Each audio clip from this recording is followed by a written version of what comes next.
I have a Patreon now. Gain access to exclusive sneak peeks and shoutouts and videos. Cost is free for all members willing to sign up. Join today.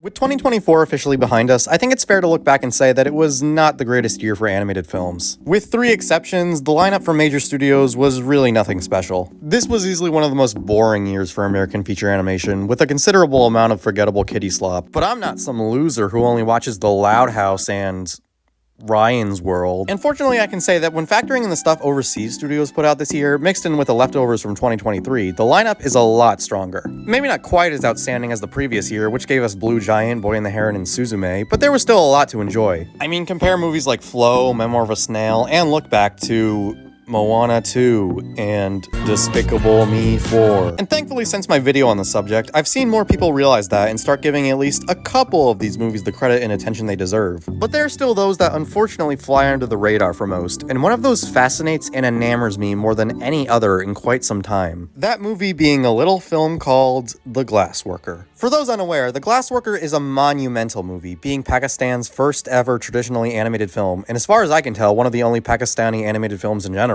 Wonder what else they've made. Oh. The remainder of Asia unfortunately doesn't quite have the same great legacy as Japan when it comes to top-tier feature animation, with exceptions of course. But it's always neat to see movies from countries that aren't represented much in mainstream media. And being the first of its kind, The Glassworker was obviously a pretty big deal. I remember seeing the trailer for this on Twitter and having people go gaga for it. A South Asian hand-drawn feature with clear inspiration from Studio Ghibli, and it's a romance? Holy shit. This is like the kind of movie animation Twitter says they want Disney to make, and considering recent Disney movies have been... I think this movie came along at just the right time. It was released in its native country last summer, the same weekend we Americans got Deadpool and Wolverine, so that's fun. And it seemed to get positive reviews from the people who saw it, so now I was hooked on the movie and eagerly awaited for it to be picked up by an American distributor. Then back in November, my friend Gerald informed me that there was a screening of this movie occurring in Boston with an additional Q&A with the movie's art director. And given I'm a New Yorker, I figured I could make that trip, so I drove for a total of 3 hours just to see a movie that was half that length. I'd say that's not normal or rational, but then again I drove for 1 hour to watch 200% Wolf last summer. And Gerald just went to Bangkok so we can watch Spermageddon, so I think I'm good. But I watched the movie and attended the Q&A. Here's some footage I got at the event. As you can see, I never skip leg day. As for the movie itself, I absolutely loved it. I thought it was a wonderful movie that contained a lot of that classic Ghibli magic, yet also had a lot of its own fresh, admirable personality. The characters, the animation, the writing, they all just sucked me in a way few other animated films from that year did, even the ones I loved. I reviewed it on Letterboxd after the fact, and currently my review is on the top 20. Even the movie's director liked it, meaning this prestigious Pakistani animator has adjacently acknowledged the existence of the Emoji Movie. He seems to have liked a lot of reviews for the movie on the site, which is cool, especially since he liked this one. Anyway, I was super happy that I got to see the movie at an event like that. And I continued to think about and promote it on my socials in the following months, anticipating its official American release. Then semi-recently, among this detestable Twitter trend that I'm not going to mention the details of, this movie started getting some attention from the internet, promoting it as a movie that gives off the vibe of Studio Ghibli made by actual f***ing humans. It was super cool finally seeing this movie getting some time in the spotlight. Like, yeah, I told you it was good. You guys should always listen to me in what movies I tell you to watch. So I think now is as good a time as any to talk to you guys about this movie and why it's so good. So sit back and let me tell you about what I consider to be, and might definitively be, Pakistan's animated marvel. The Glassworker was directed by Usman Riaz, who is an animator and musician from Pakistan. And can I just say that I love his hair? Like, damn, that's a do. From what I can gather, he mainly worked on live-action short films and doing TED Talks back in his early days. When he got the idea for The Glassworker, he envisioned it as a live-action film, until looking into it more and realizing how complicated that would be. Then his wife, Miriam, who I met at the Q&A, proposed the idea of making it an animated film. Everyone say thank you, Miriam. From there, he formed Mano Animation Studios, the first hand-drawn animation studio in Pakistan, bringing his aforementioned wife and cousin along with him. And keep in mind, this all happened in 2014. The Glassworker was in the works for 10 whole years before it was released in 2024. It's almost like movies take time to make, who would have guessed? In all seriousness though, it had a long and difficult production history, since they had to get an entire studio up and running alongside getting funding for the movie. I'm not gonna go into all the nuts and bolts of the production, but Mano has a feature-length documentary of the making of The Glassworker on their YouTube channel. Check it out, it's really fascinating stuff. You can really tell just how much passion went into the project project from so many different people across several years, and it's wonderful getting to see their hard work pay off by the end when the film is released. I loved watching this, and it's part of the reason I wanted to get off my ass and give this movie its own video. But once again, you can check that documentary out at your leisure. You know, as long as you don't mind sitting through 80,000 YouTube ads. Though something I should probably mention is that this is very much Riaz's movie and his passion project. He had the original idea, he's the director, he's the co-composer, he did the entire storyboard, and the themes are deeply rooted in his past and culture. There would be no Glassworker without Usman Riaz. In the documentary and on his Twitter, he says he grew up enamored with the art of animation and was inspired by Hayao Miyazaki, Mamoru Hosoda, and Makoto Shinkai. Guys, it's like this movie was literally made for me. I got to ask Miriam which animated works inspired the glasswork at the Q&A, and she specified Wolf Children, as well as adding in Sailor Moon, which is very funny to me. I think that's some important background to be aware of before we get into the movie, and I definitely think you'll see some of the inspiration behind it shine through as I talk about it. Anyways, enough preamble, let's get into the real meat and potatoes. Or, I guess gulab jamun would be more appropriate. The Glassworker tells the story of Vincent Oliver, who lives in the seaside town of Waterfront in South Asia. He's the son of Tomas Oliver, a master glassmaker who runs the town glass shop. I guess you can say he's some kind of glass worker. In the midst of a war between two neighboring nations, the colonel of the military moves into town with his family, including his daughter, Elisa Mano. Oh, that's cute. Elise and Vincent meet and end up becoming friends despite their parents' differing views on war. From there, the film follows their experiences over the years as they grow up and have to deal with the looming conflict. This is all shown in flashbacks, as the opening of the film presents Vincent finding and reading Elisa's goodbye letter to him. I like this framing device. I think it helps tie the film together across multiple periods of time. Sure, you kinda know how everything is gonna end as you watch the story unfold, but they still manage to keep it engaging and impactful throughout. As you could probably tell from my synopsis, The Glassworker aims to be somewhat of a pseudo-Romeo and Juliet coming-of-age story combined with the anti-war themes of Miyazaki. And honestly, this feels like a match made in heaven. I think this very much feels like a story Ghibli would tell, while also having its own creative touch to feel distinct enough.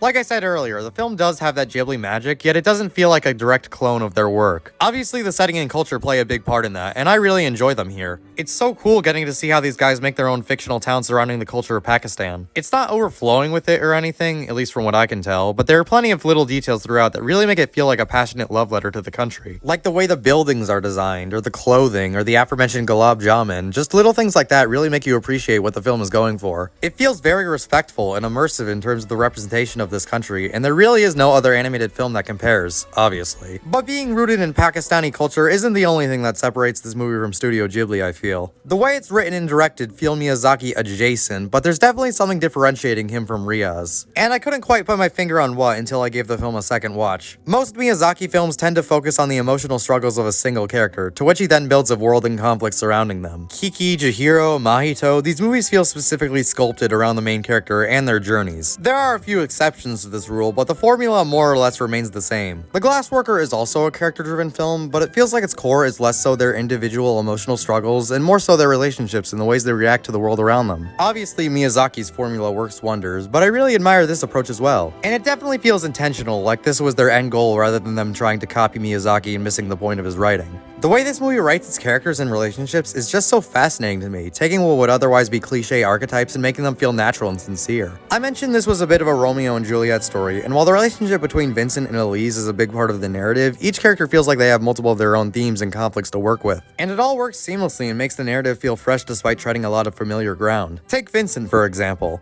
Throughout the film, we get to see him grapple with a lot of different issues in his life, such as not being able to make friends with the school kids, being treated as an outsider because of his father's pacifist values, wanting to be a great artist, on top of his relationship with Elise. I wouldn't say these side conflicts are the most original or complex things in the world, but I'm glad they're here because they add a lot of depth and personality to an otherwise pretty standard character. It really goes to show how much thought was put into them by the people making this movie. Elise is the same way. It's really compelling getting to see how the town treats her being the colonel's daughter and all, on top of her desire to also be a great artist. It almost reminds me of Whisper of the Heart, with two kids trying to figure themselves out and become great artists, falling for each other in the process. That's not quite the core of the movie, and maybe I wish they did dive into it a bit more for Elise, but regardless, it's still really compelling stuff that adds to a classic story and makes it its own thing. And on top of that, the Romeo and Juliet story is handled very well. I enjoy both Vincent and Elise immensely as characters. Their interactions are so cute and sweet, especially when they're first getting to know each other. It's just nice getting to see them grow this friendship despite their families' differing backgrounds and views on war. I've made it clear in the past that I love slice of life films, and while this is a lot more serious than most of those, it still has that nice laid back quality to it for most of the runtime. Watching Vincent and Elise do whatever is charming as all heck, and we still have the multitude of internal conflicts for each to help reel in the audience. It really is the best of both worlds between a rich, heavy narrative and something more charming and sweet. They do a great job walking that line, and I gotta commend them because in the wrong hands I can definitely see this movie having a tonal issue, but it miraculously doesn't. Anyways, yeah, I love these two. When done well, these young love relationships are really compelling to me, and this is certainly no exception. I like how their relationship has its ups and downs even before the obvious breakup later on. It's not all sunshine and rainbows, and there's moments where you genuinely worry for the relationship given how many obstacles get in the way. These obstacles, while pretty cliche, still feel impactful when they come up. I'm jumping ahead a bit, but later on in the film, Vincent gets an invitation to Elise's violin recital, and the dad is like, "Invitation must be presented as proof of entry. Fancy." As soon as he says that, you know something is gonna go wrong, and he'll lose the invitation, and Elise will think he doesn't care about her, you know how it is. And all that stuff does happen, but regardless, this movie is so well written and directed that it still hits hard. I felt genuinely sad and angry when he lost the invitation and couldn't go into the recital. And when Elise ends up with the military asshole guy right afterwards, you're like, no! These plot points feel natural for a story like this, rather than being forced in because it's what's typical. The scene where they fight comes a bit out of nowhere, I will say that, but you still get their argument and where it stems from. The audience I saw this movie with was constantly oohing at this scene and what Vincent says in it, so it obviously succeeded in investing them as well as me. And plus, they don't immediately say, "It's over, f*** you," right after this scene. They still try to keep their friendship, and Elise invites him to the aforementioned recital. So when Vincent doesn't show up to the recital, you understand why that would sting to the extent it does, and why she would end up with the asshole guy who saved her father. And then he's not allowed to say goodbye to her, and it's just so hard-hitting despite how cliche it all is. I care for these characters in the relationship, even if I know it doesn't work out given the framing device. Not to mention, they tie it into the setting and war conflict very well. Like in this scene here where they're happy together before a bunch of warplanes fly over them. Elise starts waving at them while Vincent just looks in sadness. It's portrayed very well. The war stuff in this movie is handled with all the seriousness it needs, and it's not used as a vessel for melodrama like it very easily could have been. There's no scene where Elise is like, "Oh, you're a cowardly pacifist, you shrimp." I can't do these voices. They both realize that war is bad. Elise just has a more difficult time coming to terms with that fact given her family's history. You definitely believe she wouldn't be as opposed to it as Vincent is his father, and her realizing the destruction and pain it actually causes later on is really powerful. This isn't the most serious war film or anything. Like I said, it tries to balance out the seriousness with a ton of lighthearted scenes and sweet character interactions. If you're looking for Grave of the Fireflies, you aren't gonna find that here. But The Glassworker is trying to be a lot more than a film about how war is bad. It's a film about love, artistry, not letting our hatred consume us, although it doesn't handle that last one the greatest, but we'll get to that later. I will say the movie gets significantly darker in the second half, and I don't think the transition was the most natural, and it gets in the way of the main story a bit. Like there's this extended flashback scene where we get to see the actual war and the asshole guy saving Elise's dad right in the middle of the recital incident I mentioned earlier. It kind of brings the pace of the movie to a screeching halt, and while I get having a scene to show off the war itself, I think seeing how it impacts these civilians is enough to emphasize its danger and malice. But they still blend the two tones together very well, and it adds a lot of depth to a story that could have easily been shallow and generic. So these two characters in the relationship are great, but honestly, the title of my favorite character in the film would go to Vincent's dad, aka the DILF.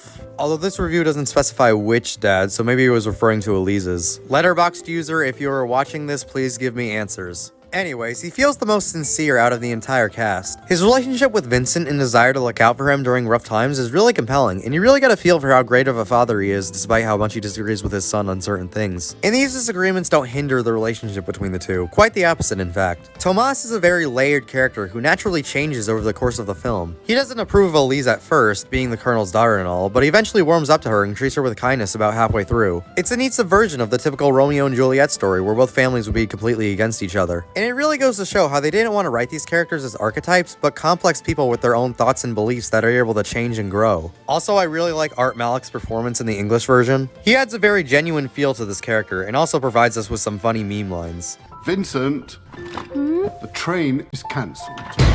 Her father would shut us down. That's what the military do."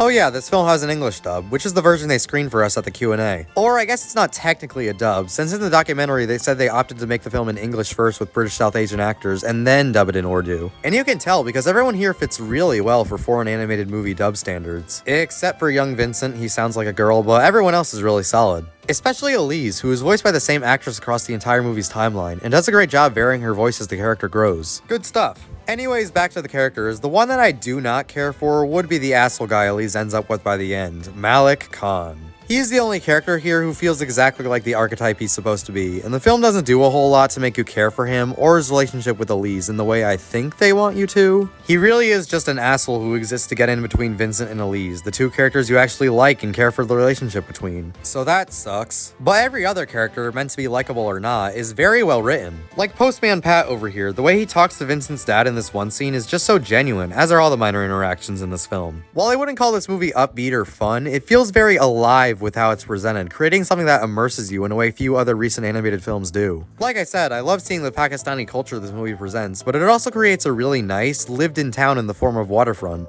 It's a nice place to set the story in, and it gives the movie a bit of that laid-back seaside town vibe that I loved about Ghibli films like Kiki's Delivery Service and When Marnie Was There. You can tell a lot of thought was put into this setting, even just by looking at the way it's laid out. Like, look at how the glass shop is on a cliff right next to the beach and how there's a train going under it. Or how the Colonel's house is placed at the edge of town, showing his important role and how he has a higher standing than everyone else. You may not notice these details while you're watching the film for the first time, but looking a bit closer, you can really see just how much the team wanted to make this setting feel as real as possible despite being fictional. So much attention is put into every little detail, and it creates a much more immersive experience. And I guess now would be as good a time as any to talk about the animation. Obviously, being the first hand-drawn animated film to come out of a country is a tall order, and they deliver completely. In the documentary, Riaz states that he wanted to do a 2D animated film as opposed to CGI, and you can sense just how passionate he and his crew were about the art form with how they present this movie. I will say the visuals aren't quite perfect. Sometimes the character animation is a little stiff and the characters' faces are a little rigid. They do stray a bit too close to the standard Studio Ghibli style, which isn't a bad thing, it just kind of shows that this comes from a team with less experience compared to the greatest animation studio of all time. But I'm not gonna hold that against them, because for a first movie of not only a studio, but an entire country, this movie looks stunning.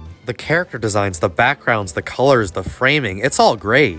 Especially in the scenes where they're actually doing the glassworking, like damn, that looks tasty. Going back to the attention thing, Riaz said in the documentary that he storyboarded the entire movie by himself, which is insane. But you feel the love that's poured into every shot, even the less important ones. Riaz clearly had a vision, and it presents itself beautifully on screen. Maybe in motion it doesn't look the most impressive, but each individual frame is just so gorgeous. It's amazing how they were able to do this on a limited budget with a team who had minimal experience, and I definitely see these people having bright careers ahead of them. So yeah, great animation, a well-executed story, compelling characters except for one, and an overwhelming sense of love. Wow, this movie sounds fantastic. And yeah, it kinda is.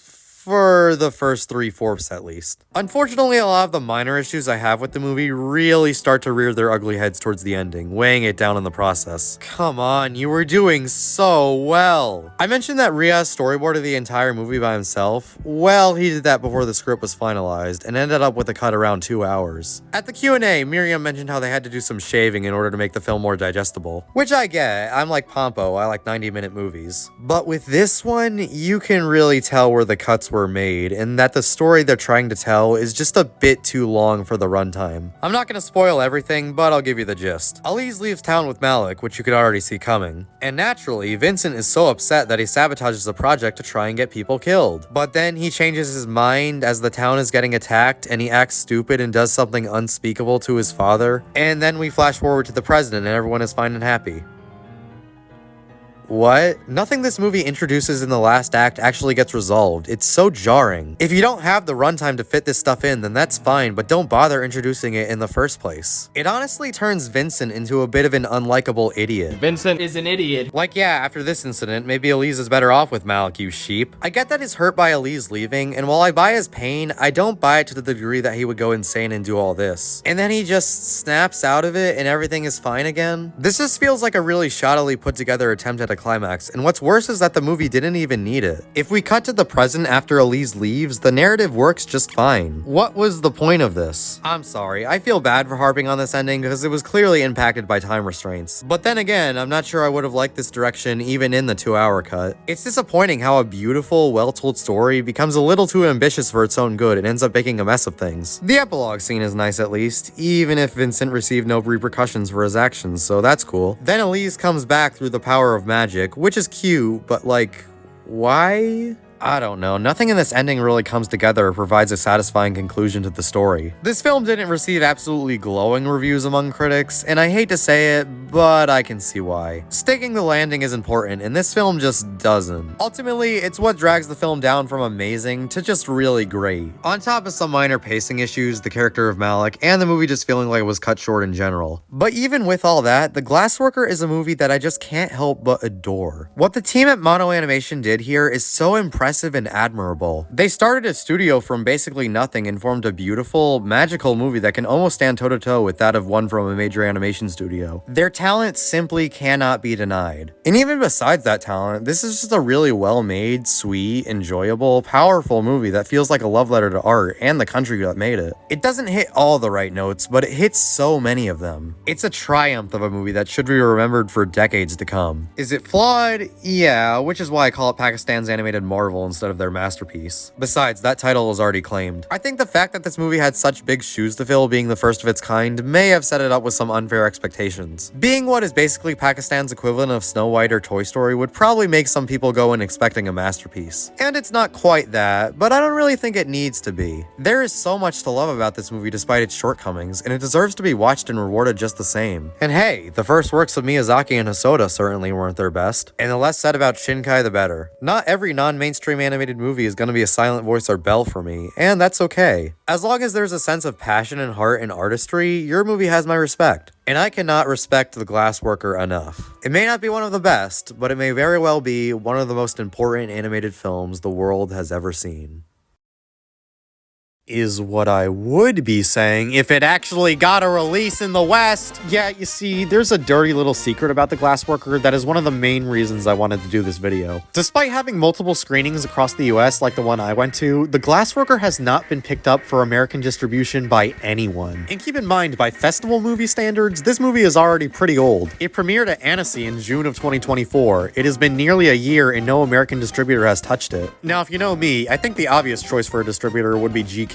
I mean, they literally have most of the movies that inspired this one, so it makes perfect sense. Plus, it's an anime-esque animated film from South Asia, something that would perfectly appeal to the audience of most of GKids' releases. This seems like a no-brainer to acquire, but no. Instead, they decided to acquire the f***ing Hatsune Miku movie. No shade to her, obviously, but why? And what's worse is that nobody else has gotten their hands on it either. The distributors of movies like Flow and Memoir of a Snail, yeah, I guess they're just too good for The Glassworker. Neon, absolutely no word from them. I'd even take Viva Kids at this point. You guys distributed Rally Road Racers. You have nothing to lose. So why is this? Why does The Glassworker remain in American release limbo despite receiving positive reviews and having the massive selling point of being Pakistan's first 2D animated film? Well, I wanted to say it was because of the political climate in this country at the moment, which very well could be a factor. But then again, GKids distributed a film like The Breadwinner, which is 10 times less American friendly than this, in the year of 2017. So I'm not really sure that's the reason as to why The Glassworker is being treated this way. Maybe it's because they don't see it as marketable enough for American audiences. But like, neither are any of these other non-mainstream animated films, and they all got picked up. And it's not like this is some piece of shit that nobody would want on their distribution resume. It's good! It's really good! Why does nobody want it? Because of this lack of distribution, not a lot of people in the West are going to be able to watch and support this movie like I did, which is a shame. You can watch the documentary on YouTube for free, yet you can't watch the actual movie if you're an American. And it's especially aggravating how the lack of accessibility means it has less Letterboxd views than the Buck Wild movie! Okay, maybe I'm not being fair. I haven't seen the Buck Wild movie, nor am I ever going to, so maybe it's more worthy of being viewed by American eyes than The Glassworker is. But do you know what isn't? Megamind versus the Doom Syndicate. I have watched this shit, and I can confirm that it is not better than The Glassworker by any metric. Yet it has 8 times the amount of views on Letterboxd. Why is that, you may ask? Because nobody has picked up The Glassworker for an American release! You're whining. Oh, shut up. Yeah, sorry that I want good art that people painstakingly worked on for 10 years to be seen by the American public. Especially over shit that everyone agrees is bad. Sorry that I want to promote and introduce people to movies that need the attention. Although I don't even know why I'm saying this this, because if you think this way, you obviously don't care and would never watch this far into a video about the fucking Glassworker. So yeah, this incredible movie is one you can unfortunately not watch if you live in America. Well, technically there is a way you can watch it, but I don't really want to encourage that given how much it took to get this movie made and how hard everyone worked to make it happen. That would feel like it's doing the film a great disservice. I know it's weird telling you not to watch a film I just gushed about for 20 minutes, but instead I want to ask my 7 or so loyal fans to do something else. Share this video around, tell your friends about the movie, make the internet aware. If this video and this call for distribution get big enough, we may have the tiniest chance of seeing it be picked up. If you guys actually make that happen, I will return the favor and review Hit Pig, sure. I don't want to live in a world where a country can't legally watch a work of art like this, especially after seeing that documentary and seeing how much went into it. I really do hope this video gets a considerable amount of views, and this Glassworker movement, if you will, gets at least a smidgen of traction. Ever since my non-mainstream animation video, I've kind of felt like it's my job to make you guys aware of these movies. And as fun as it could be to solely trash slop with minimal artistic merit, I think it's important to give specific recommendations for non-mainstream animation as well. And it's especially important that people are actually able to, you know, watch these movies. So I sincerely hope you like and share the video, put it in the YouTube algorithm's favor, and make more people aware of this movie's existence. I would absolutely love to see it get picked up and be seen by thousands more people. It's a wonderful work of art filled to the brim with passion and love, and I hope that one day it will be given the love it deserves. Thank you for listening, thank you Mano Animation Studios, and thank you Usman Riaz. Good night.